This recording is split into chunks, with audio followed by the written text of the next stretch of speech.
صباح الخير، عاملين ايه؟ يا رب تكونوا بخير. لسه طالعه من تحت، كنت بجيب من الخضر اللي تحت البيت. جبت طلبات علشان المصيف. تعالوا بقى اقول لكم تعالوا بقى هقول لكم اوريكم احنا جبنا ايه للمصيف، علشان لو حد رايح مصيف او مشوار يقعد فيه اسبوع يجيب طلبات ايه. طبعا صحيت بدري الصبح الساعه 8 علشان اجيب الخضار صبح كده ويبقى جميل. النهارده بقى جبت ايه؟ جبت فلفل. جبت كيلو للمصيف، كيلو الفلفل ب20 جنيه. بصراحة الخضار غالي جدا النهارده وبقاله يعني اسبوع. والطماطم ب20.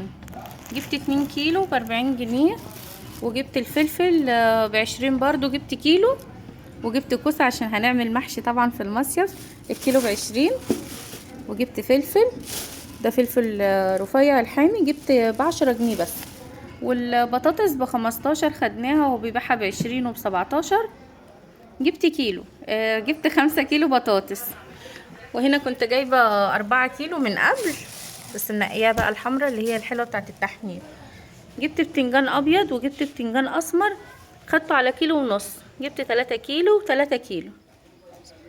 وجبت بتنجان رومي اهو، بتنجان الرومي ب5 جنيه، جبت 2 كيلو.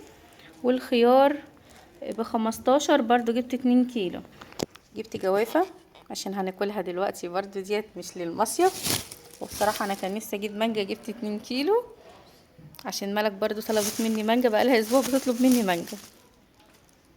هنا بقى الشنطة دي انا مجهزة فيها ايه؟ ازازتين زيت، 2 كيلو سكر، وشنطة التوابل والملح والفلفل.